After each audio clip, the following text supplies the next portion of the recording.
Jordan, we are Steps to Adventure. And this is our 2007 Mercedes Sprinter camper van conversion. Let's show you around.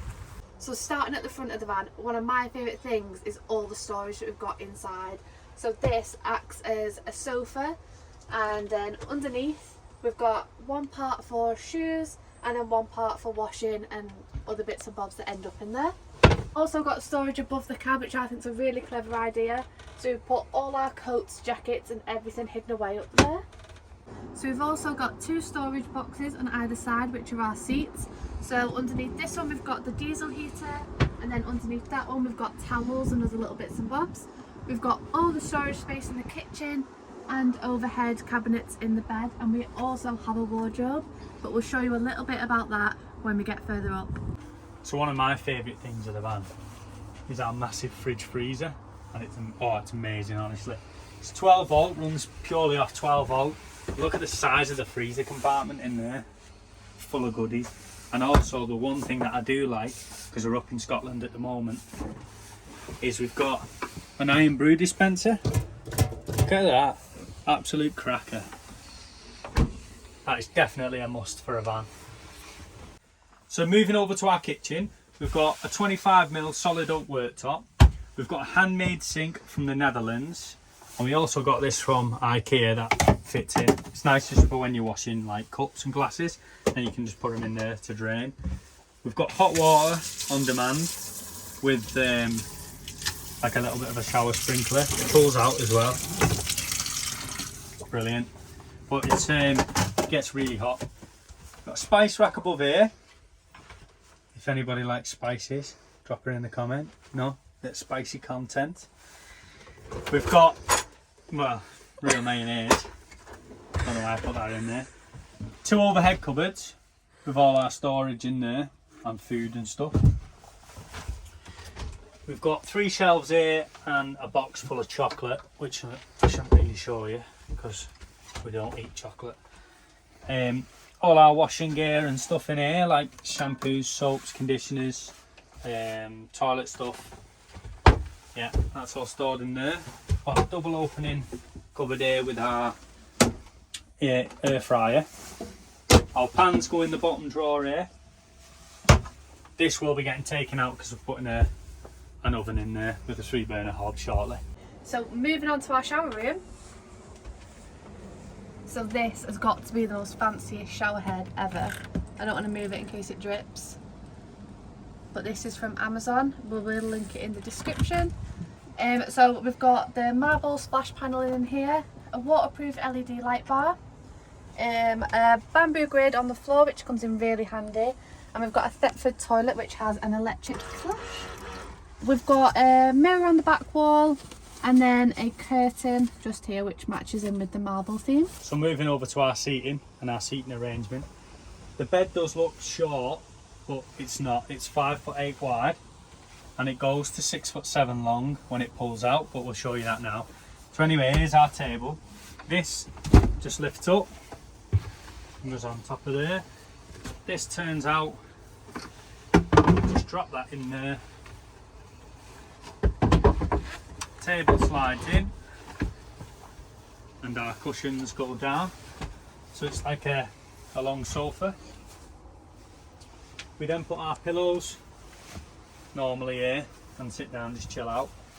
But when we're going to bed, the way we go to bed is this section here pulls out, and this cushion that is here drops in so that our feet go on top of this. The bed in lengthways is quite long, and then in the morning we just jump out, pop that back out, roll that up there, and that just slides straight back in like that, nice and easy. Okay, so you might have already had a little sneak peek, but we do have 2 vent windows either side of the bed, so the dog loves sticking the head out of these. So if you can just see through there, and then we've got 2 blinds either side as well, which are from IKEA, which come in really handy. They are blackout as well. We've got the 2 spice racks that are also in the kitchen. We've put them in the bed area just for like quick reach things. We put the iPad up here as well, which is on Velcro, so we use that as a TV for when we're in bed. All my clothes are in these two cupboards. I don't know if anything's going to fall out. So I keep everything in here and then also on that side as well. So further around this corner we have the famous brew holder. So that's where we put our brews when we're in bed. We've got the little remote for our diesel heater, carbon monoxide alarm and the Maxa fan remote as well. Oh, I nearly forgot as well. Check out my little lights. These are also from IKEA, but we got them on a really cheap deal. £5. You nearly forgot, but that is my wardrobe. Look at the size of that. So all my stuff is in here. I have obviously my clothes hung up and everything there. And I have my my boxers and my socks in bags in there, just so I know where they are. So I did already mention the Maxa fan, but we've got that above the bed. We've got the Fiamma 400 roof vent just here, and then all our lights are touch sensitive as well, which comes in really handy, especially if one wants to go to bed and one wants to stay up down there. Right, let's get to the most important part, the heating system. Well, I usually call it the toe warmer because I put my toes in there for keep them warm, but it's a 5 kilowatt Chinese diesel heater. We've got a video on installing it, and we paid £87 for the diesel heater, and then we bought a turret plate, I think was £30, and a fuel tank which was £20. We changed them two things out compared to what you get in the box, but it's absolutely bang on. I mean, it's never missed a beat. There's also an Alpine mode. If you hold the two left hand side buttons down, it comes up with like a mounting symbol, and basically it doesn't use half amount of fuel as like when you got it on the full setting, and it blows out just like a nice warm temperature so you can keep it on overnight. But that is absolutely bang on. On this screen here is our battery monitoring system, which tells us what our state of charge is. Basically we're using 0.122 amps, we're at 100%, 299 amp hours. We've also got a Bluetooth module to see what our MPPT charge controller is doing. We've got a switch for our inverter, a couple of USB sockets and one of them cigarette lighter things here.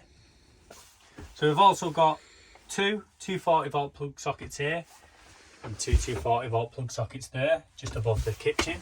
It's handy to have here in case you're charging your laptops and stuff like that, so you can just plug straight into it and work straight off the laptop.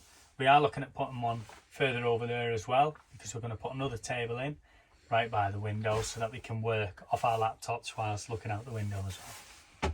So getting over to our electrical setup, we've got two 200 watt panels on the roof which are wired in series, giving us 400 watts. We've got a 40 amp energy MPPT charge controller, and we've got 300 amp hours of battery. We've also got a 2000 watt Renogy inverter, and we've also got a 40 amp B2B charger from the engine to the back of the batteries, and that basically charges while we're driving. But going over to our water system is quite a little bit complex. We have a little system that's called a Solaris, and we've got a Bobbles water heater. And what happens is when our batteries hit float, the solar panels direct power into the water heater to heat our water up, and also when we're driving, that also heats our water up. It's a 12 volt 10 litre tank with a 200 watt heating element in it, and it gives us plenty enough to shower and to use to wash dishes. If you enjoyed the video, please consider liking and subscribing. And if you've got any questions, leave them in the comments below and we'll make sure to answer them all. And we'll see you on the next one. But before that, I'll leave you with just a few bloopers. Come on, Lise. Come on. Alright, ready.